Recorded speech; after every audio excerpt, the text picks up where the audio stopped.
ഈ നാമ ജപഘോഷയാത്രയിൽ കണ്ടതിന്റെ അപ്പുറത്തേക്കുള്ള ഒരാൾക്കൂട്ടം ഇവിടെയുണ്ട്.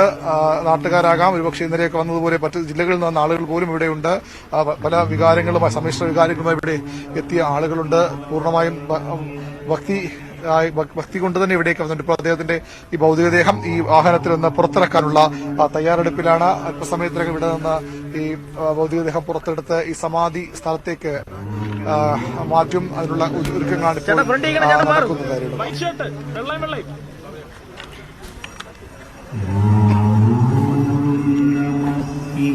നാമജപ യാത്ര വീട്ടിലേക്ക് എത്തിയിരിക്കുന്നു. അല്പസമയത്തിനകം മൃതദേഹം മഹാസമാധി എന്ന് പേരിട്ട് ഋഷിപീഠം എന്നൊരുക്കിയിരിക്കുന്ന ഇടത്തേക്ക് മാറ്റും. നമുക്ക് ദൃശ്യങ്ങളിൽ കാണാം, വിവിധ മഠങ്ങളിലെ സ്വാമിമാർ അവിടെയുണ്ട്. അവർ ആ ചടങ്ങുകൾക്ക് നേതൃത്വം നൽകും എന്നാണ് മനസ്സിലാക്കുന്നത്. ചടങ്ങുകൾ ആരംഭിക്കുന്നു എന്ന് വേണം അറിയാൻ. അവിടെ എല്ലാ ഒരുക്കങ്ങളും നേരത്തെ തന്നെ പൂർണ്ണമായിരുന്നു. വി വിനോദ് കൂടി അവിടെ നിന്നും ചേരുകയാണ്. വിനോദ്, ചടങ്ങുകൾ ആരംഭിക്കുകയാണോ?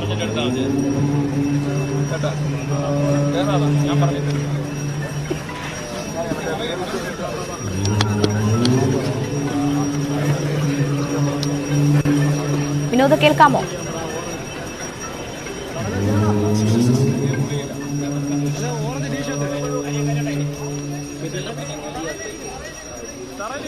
മോർച്ചറിയിൽ നിന്ന് ഏറ്റെടുത്ത മൃതദേഹം തുറന്ന വാഹനത്തിൽ ഇപ്പോൾ വീട്ടിലേക്ക് എത്തിച്ചിരിക്കുകയാണ്.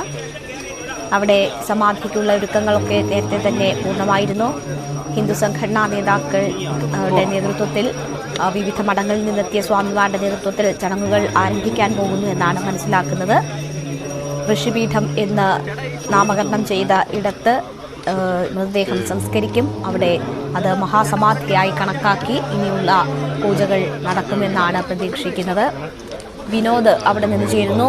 വിനോദ്, മൃതദേഹം അങ്ങോട്ടേക്ക് എത്തിച്ചിരിക്കുന്നു എന്ന് മനസ്സിലാകുന്നു. എന്താണ് അവിടെ നിന്നും നൽകാനുള്ള വിവരങ്ങൾ?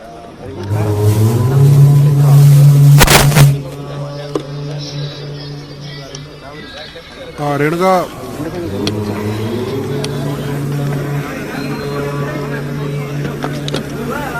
പറഞ്ഞോളൂ, കേൾക്കാം.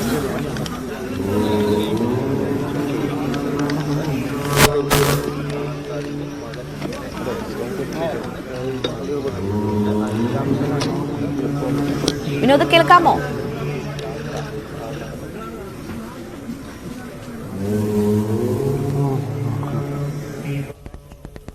നാമജപയാത്ര എന്തായാലും വീട്ടിലേക്ക് എത്തിയിട്ടുണ്ട്.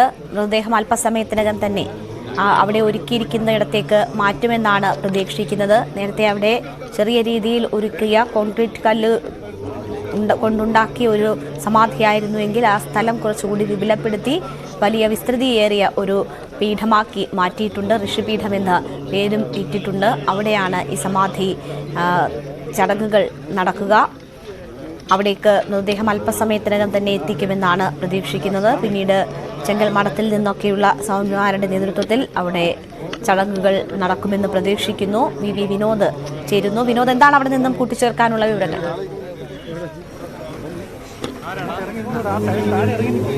രേണുക, ഭൗതികദേഹം വീടിന് മുന്നിലേക്ക് എത്തിച്ചിട്ടുണ്ട്. വീടിനടുത്ത് തന്നെയാണ് ഈ സമാധി സ്ഥലം. നേരത്തെ സമാധിയായ ആ ഇടം, ആ സ്ഥലത്ത് തന്നെയാണ് വീണ്ടും സമാധി ചടങ്ങുകൾ പുരോഗമിക്കുന്നത്. ഇപ്പോൾ പാദപൂജ എന്ന ചടങ്ങ് നടക്കുന്നുണ്ട്. ചെങ്കൽ മഹാദേവ ക്ഷേത്രം മഠാധിപതിയുടെ നേതൃത്വത്തിലാണ് ഇവിടുത്തെ കാർമ്മികത്വം, അദ്ദേഹത്തിന്റെ മുഖ്യ കാർമ്മികത്വത്തിലാണ് പൂജാ ചടങ്ങുകൾ നടക്കുന്നത്. ഇപ്പോൾ വീടിനടുത്തേക്ക് ഈ ഭൗതികദേഹം എത്തിച്ചിട്ടുണ്ട്. ഇനി സമാധി ചടങ്ങുകളിലേക്ക് നടക്കുക എന്ന ഒരു കർമ്മമാണ്. അതിനു മുൻപ് തന്നെ ഈ സമാധി സ്ഥലത്ത് ചില പൂജകൾ ചെയ്യേണ്ടതുണ്ട്. അവിടെ ചില ഒരുക്കങ്ങൾ നടത്തേണ്ടതുണ്ട്. ഉൾപ്പെടെയുള്ള വസ്തുക്കൾ ഈ സമാധി സ്ഥലത്ത് പൂക്കൾ കൊണ്ട് അലങ്കരിച്ചിട്ടുണ്ട്. ഋഷിപീഠം എന്ന പേരാണ് ഈ സമാധി സ്ഥലത്ത്.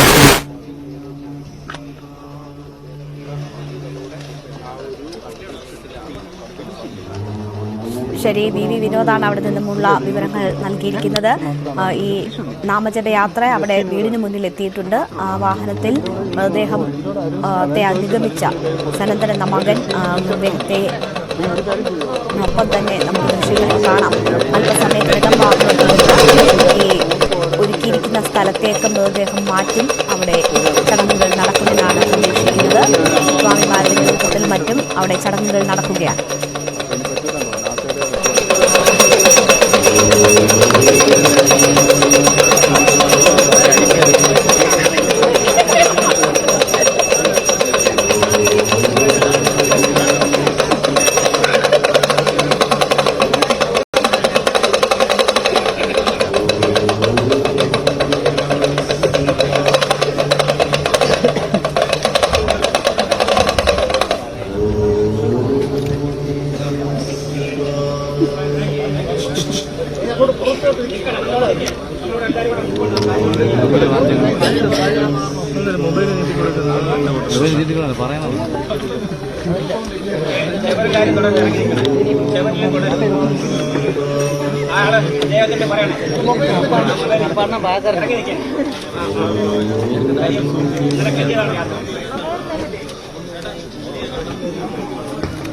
അല്ലേട്ടൻ പിടിച്ചോളൂ.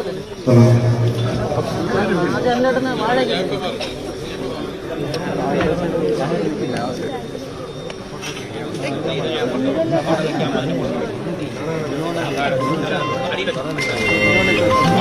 എല്ലാ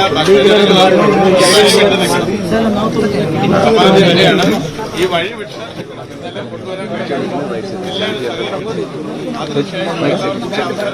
ഇവിടെ സ്റ്റേജില് നമ്മുടെ ആചാര്യന്മാർ വീഡിയോ വീഡിയോ ഇവിടെ ഇവിടെ ഇവിടെ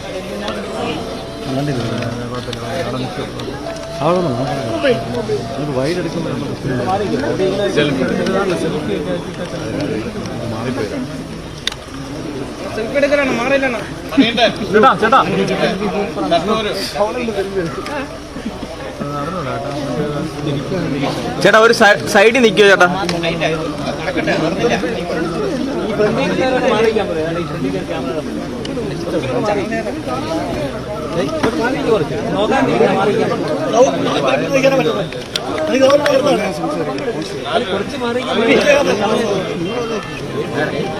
എടുത്തന്നെ വാടാ പോവാ.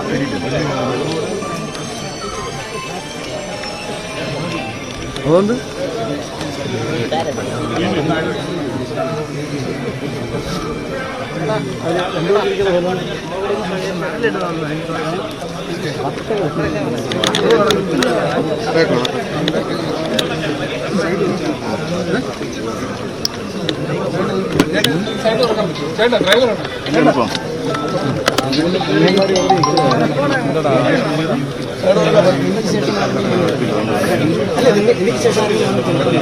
സംസാരിക്കുന്നത്